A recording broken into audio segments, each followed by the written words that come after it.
how to add card in Apple Pay wallet.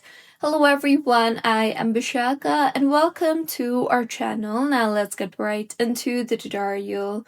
Firstly, go ahead and open the wallet application on your device, and once opened, tap on the plus icon you see there on the top right of your screen. You will then see the option for debit or credit card. Tap on that and then tap on the continue button.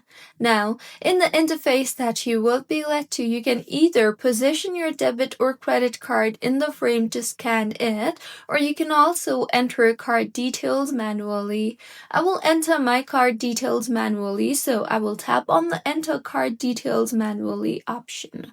Further, you will be required to enter your name on the card and the card number and tap on next. You will then be required to enter the expiration date and the security code of your card, and with this, the card will be added successfully if the numbers that you added is correct. So this was about how you can add card in Apple Pay wallet. If you find this tutorial helpful, please like the video and do comment if you have any queries.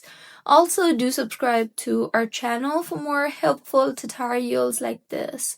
See you on the next one.